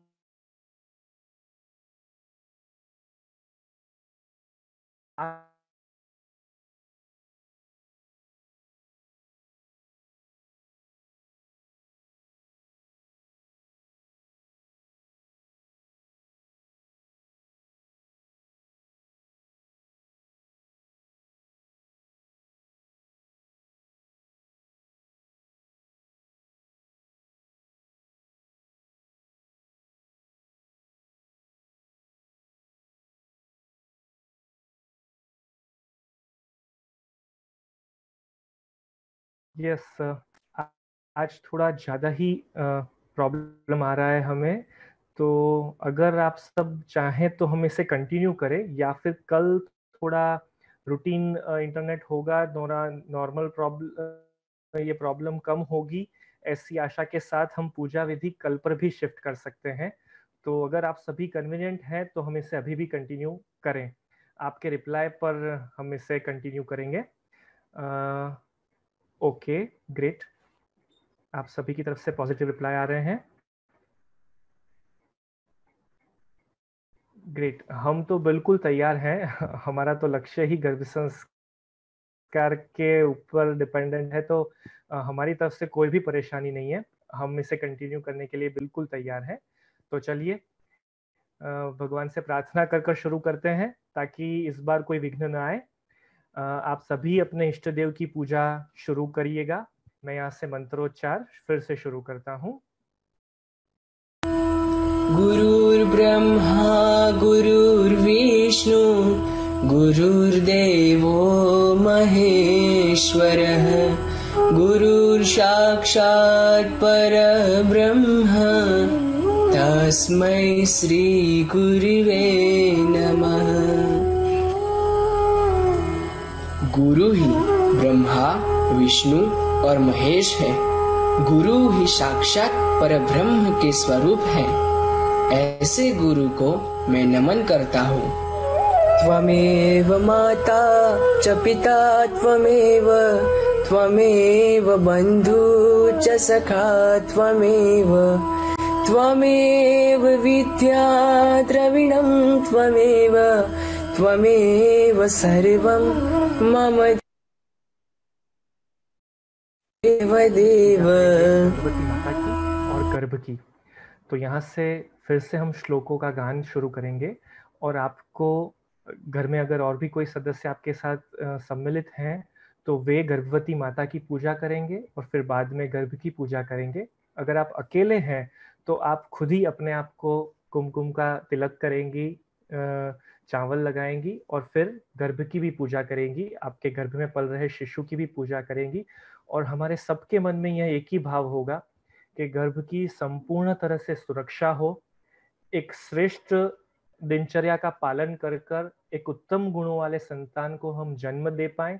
इस प्रकार भगवान हमारी रक्षा करे, हमारे साथ रहे इस पूरी यात्रा में। इस पवित्र भावना के साथ पूजा करेंगे और फिर साथ में जो मिठाई हमने तैयार कर कर रखी है उस मिठाई को भी गर्भवती माता ग्रहण करेगी भगवान का प्रसाद समझकर। तो चलिए गर्भवती माता और गर्भ की पूजा की हम शुरुआत करते हैं। हे भगवान, आप ही मेरे माता, पिता, भाई बहन, मित्र, विद्या और धन है। आप ही मेरे सर्वस्व है। ओम भूर्भुवस्वः तत्सवितुर्वरेण्यं भर्गो देवस्य धीमहि धियो यो नः प्रचोदयात्। ओम भूर्भुवस्वः तत्सवितुर्वरेण्यं भर्गो देवस्य धीमहि धियो यो नः प्रचोदयात्। ओम भूर्भुवस्वः तत्सवितुर्वरेण्यं भर्गो देवस्य धीमहि धियो यो नः प्रचोदयात्। हरि। कोरोना की ये जो महामारी है ये पूरे विश्व में से संपूर्णतः से बिल्कुल नष्ट हो जाए और हम सभी एक सुरक्षित जीवन वापस जीना शुरू कर सकें। ऐसी पवित्र भावना के साथ हम विश्व शांति प्रार्थना में जुड़ेंगे। हम सभी हाथ जोड़कर आंखें बंद करेंगे और भगवान से मन ही मन ये प्रार्थना करेंगे।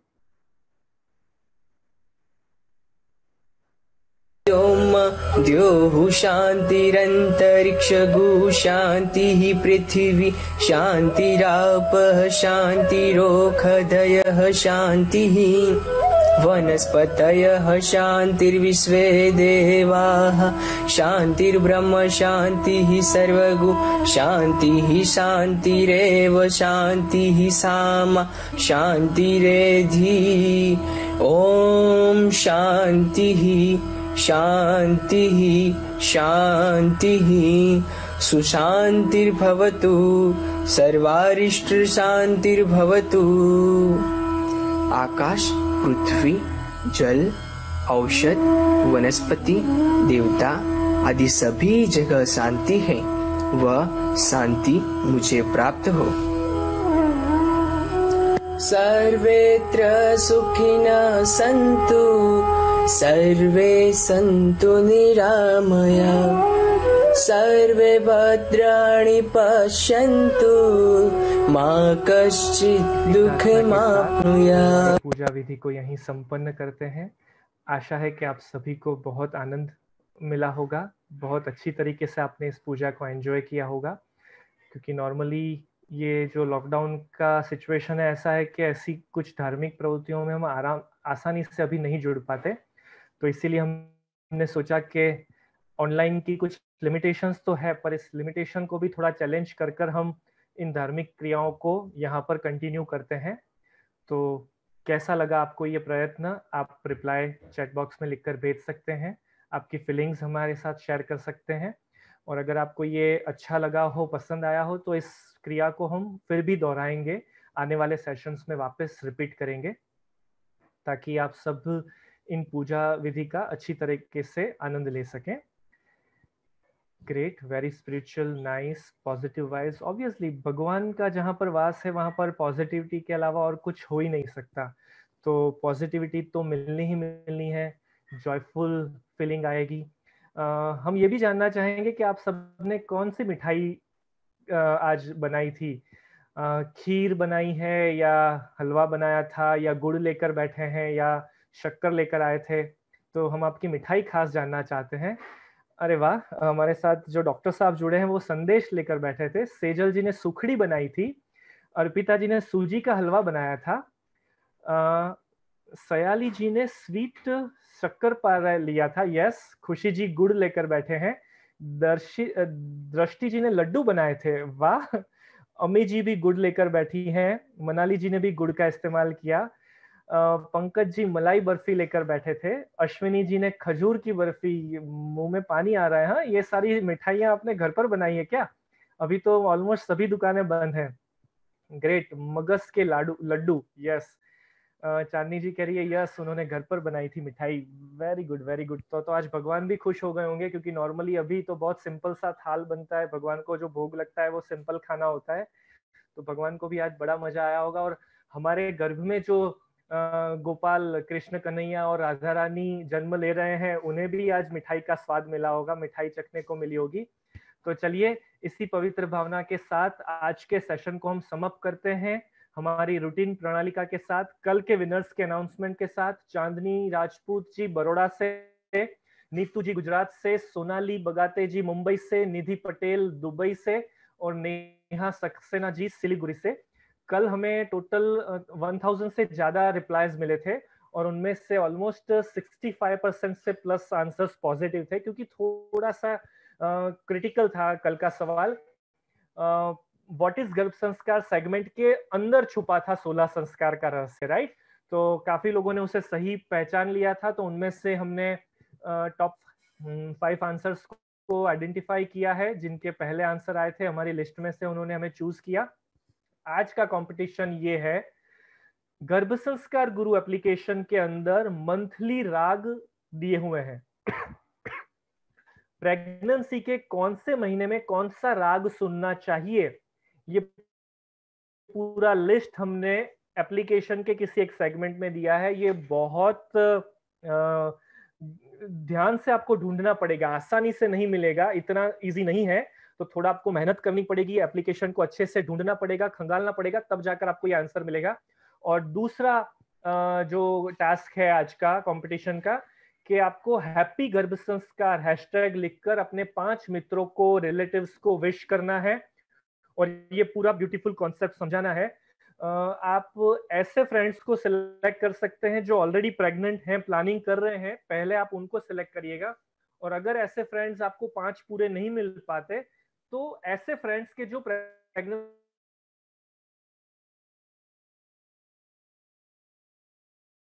कल हम 5 सेंस डेवलपमेंट एक्टिविटीज सीखे हैं, तो इन एक्टिविटीज के लिए आपको जो चीजें तैयार रखनी है वो मैंने चैट बॉक्स में ऑलरेडी शेयर कर दी है। 5-6 डिफरेंट टाइप्स के ग्रेन्स, घर में आप जो खाना पकाते समय जो मसालादानी का उपयोग करते हैं, वो मसालादानी आपको साथ में लेकर बैठना है। और 10-12 अलग अलग प्रकार की छोटी छोटी चीजें, जैसे कि नॉर्मल बक्कल्स वगैरह आप जो यूज करते हैं, पेंसिल, रबर हो गया, रसोई में जो साधन इस्तेमाल होते हैं उनमें से कोई छोटे मोटे साधन, तो ऐसी छोटी मोटी 10-12 चीजें आपको साथ में लेकर बैठना है। इन चीजों का कल हम एक्टिविटी में उपयोग करने वाले हैं, इस्तेमाल करने वाले हैं। तो इन चीजों के साथ कल हम मिलेंगे। 5 सेंस एक्टिविटी हम डिस्कस करने वाले हैं, साथ ही साथ गर्भ संस्कार के फायदे part 2, stories different kind of, और ये सारी एक्टिविटीज हम कल डिस्कस करेंगे। यस, अगर अब आप कोई कुछ सवाल पूछना चाहते हैं, कोई क्वेश्चन है आपके मन में, तो आप डिस्कस कर सकते हैं। हमारा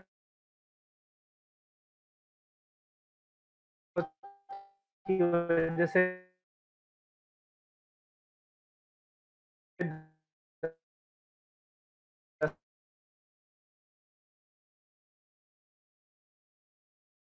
आप इस बात के लिए हम आप सभी का खूब खूब धन्यवाद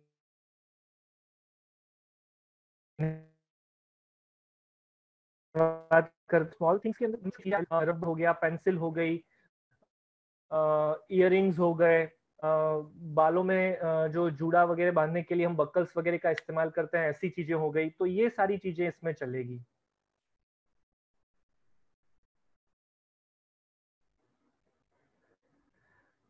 यस, आप सभी आपके आंसर्स हमें व्हाट्सएप ग्रुप में रिप्लाई करिएगा।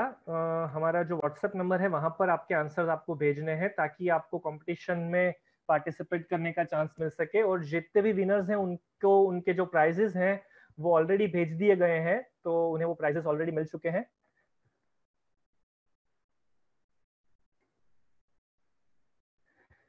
Is your 7 days course and the use of Gerbsenskar app enough for pregnancy? Yes, doctor साहब, 7 days का जो ये कोर्स है, ये कोर्स की जितने भी वीडियोस है ये ऑलरेडी हम हमारे फेसबुक पेज पर शेयर कर रहे हैं। इवन ऐसे जितने भी लेक्चर्स की सीरीज होती है हमारी, वो सारी हमारे यूट्यूब पेजेस पर भी हमने शेयर कर रखी है। तो जितना भी कुछ आपको गर्भ संस्कार के बारे में जानना है, समझना है, वो सारा हम आपको यहाँ पर फ्री ऑफ कॉस्ट समझा रहे हैं, समझाते ही हैं। तो इन सब समझने के लिए जो आपको 5-10 हजार रुपए किसी जगह जाकर वर्कशॉप में या कोई एक्टिविटी के सेशंस में, किसी क्लासेस में इन्वेस्ट करने होते हैं, वो खर्चा अब आपको करने की जरूरत नहीं है, क्योंकि वो सारा हमने आपको यहाँ पर ऑलरेडी दे दिया है। यहाँ पे हम आपको वो सारी चीजें सिखा रहे हैं, समझा रहे हैं। एप्लीकेशन का कोर्स किस तरह से बेनिफिट करता है, वो किस तरह से पावरफुल है, वो हम आपको आने वाले सेशंस में समझाने वाले हैं। पर that course is more than enough, इससे ज्यादा और कुछ करने की रिक्वायरमेंट नहीं रहती है, तो आपको उस बारे में कोई परेशानी नहीं आएगी। सो डोंट वरी, आने वाले सेशंस में उससे हम विस्तार से समझाने वाले हैं, तो आप उससे ज्यादा अच्छी तरीके से समझ पाएंगे। और अगर आपने कोर्स ऑलरेडी शुरू कर दिया है तो आप हमारे हेल्पलाइन नंबर पर कॉल कर लीजिएगा, ताकि हमारी टीम आपको ये बात अच्छी तरीके से समझाएगी। हमारा जो हेल्पलाइन नंबर है 972700260001, इस पर आप कभी भी कॉल कर हमसे बात कर सकते हैं।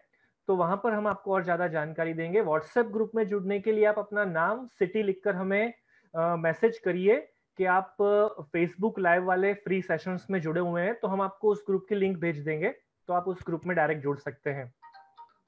ठीक है, तो चलिए आज का सेशन हम यहीं पर समाप्त करते हैं। कल फिर मिलेंगे 2:45-3 बजे के बीच में।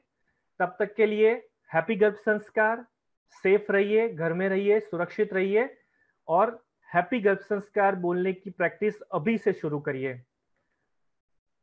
एक बड़ी सी स्माइल के साथ हैप्पी गर्भ संस्कार।